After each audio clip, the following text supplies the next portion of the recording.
On a more personal note, I want to make mention that even Bob will tell you this. I mean, when you're holding a grand concert, it's a very romantic instrument. You're clutching it close to you. It's one of those guitars where you feel that you can sit at home on the couch. It's not going to wake anybody up. But like Bob will tell you, it's the guitar you're going to write your hits on. And then you're going to take it to the soundstage, and you're going to either plug your electric in, or you're going to move to something that's a little bit more presentful. But in regards to the overall grand concert, I mean, Bob last year at NAMM shows walking around with a GC8 in his hands. He goes, I don't think anybody understands the power of the size of this guitar. And when anybody gets involved with it, they're going to fall in love with it. It's a very romantic instrument. So it's a real special piece. We invite you to check it out. The last two shapes that we make are kind of traditional acoustic guitar shapes. We have the Dreadnought, which is in my hand, and like I started this little talk here, I said that you might not picture the Grand Auditorium is a traditional shape, but you probably would picture a Dreadnought, because this is a shape that's been around for a long time. And this is a traditional shape with a traditional sound. Lots of overtones in a Dreadnought. It's also a guitar that's a big old strummer, like you can hit it hard, and it has a sound that we're real familiar with.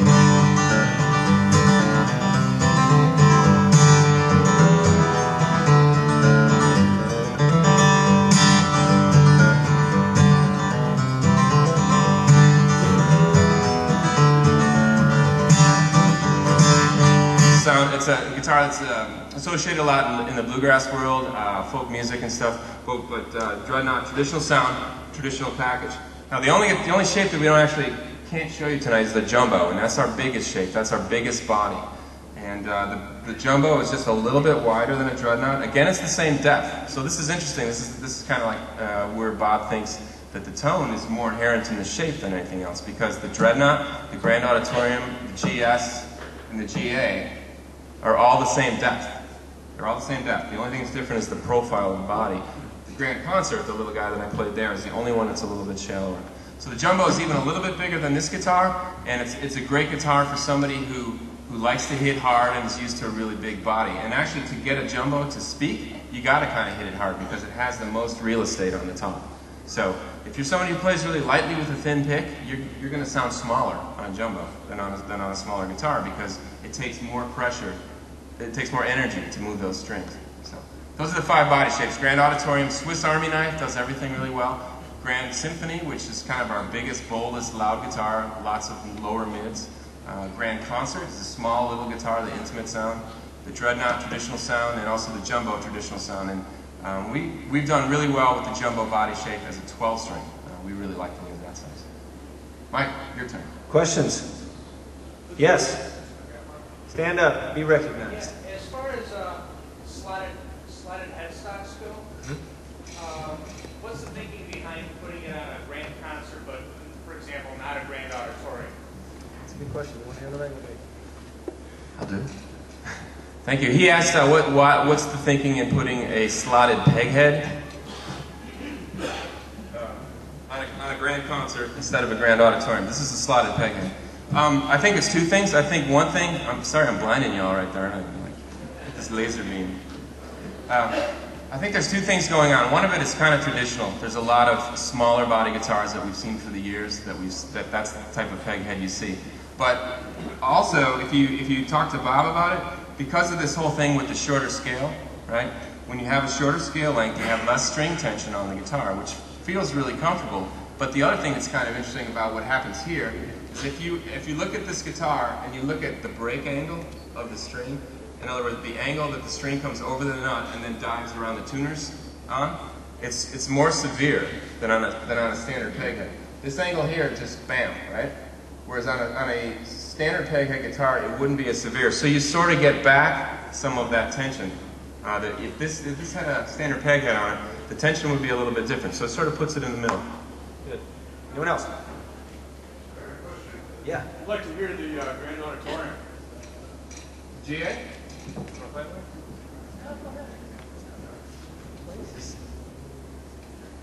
This is kind of a special one. This is a presentation series for very beautiful. This is walnut, grafted walnut on the back and sides. And this is a good little story. If any of you, we have a lot of access to walnut trees, being in California.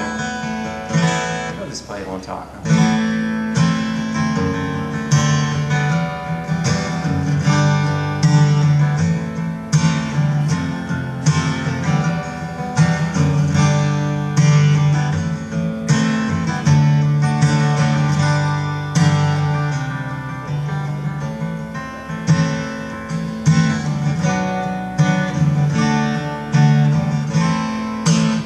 Balanced, right? Not tons of bottom, not tons of high end. It just sounds really cool. And remember, the difference between a good guitar and a great guitar is going to be a great story. As far as something like that, grafted walnut is where we actually meld two walnuts together, so it's black walnut and claro walnut, and we actually tie the saplings together, and as they grow, they internally are fighting each other.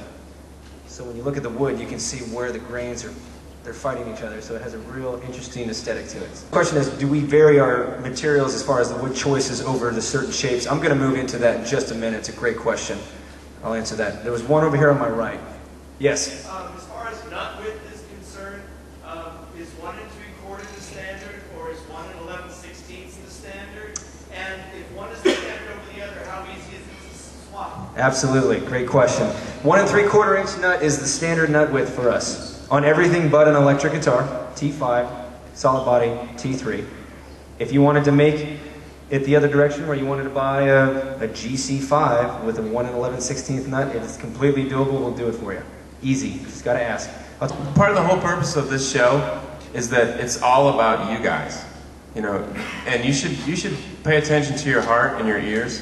Don't let your buddy tell you what sounds best. Really, I mean, it's your guitar. Everybody hears differently.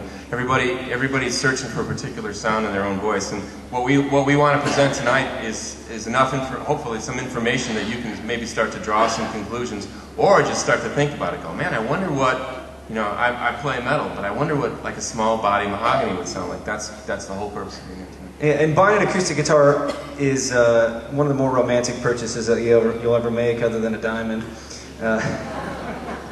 Some guys laughed, some guys didn't. A lot of acoustic players, they'll buy with their eyes. Okay, this is the chance for you to buy with your ears.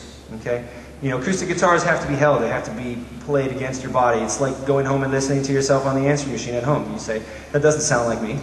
It's because you can't feel your chest vibrating and resonating as you're speaking. Acoustic guitars are the same way. You want it right up against you so you can experience the entire guitar.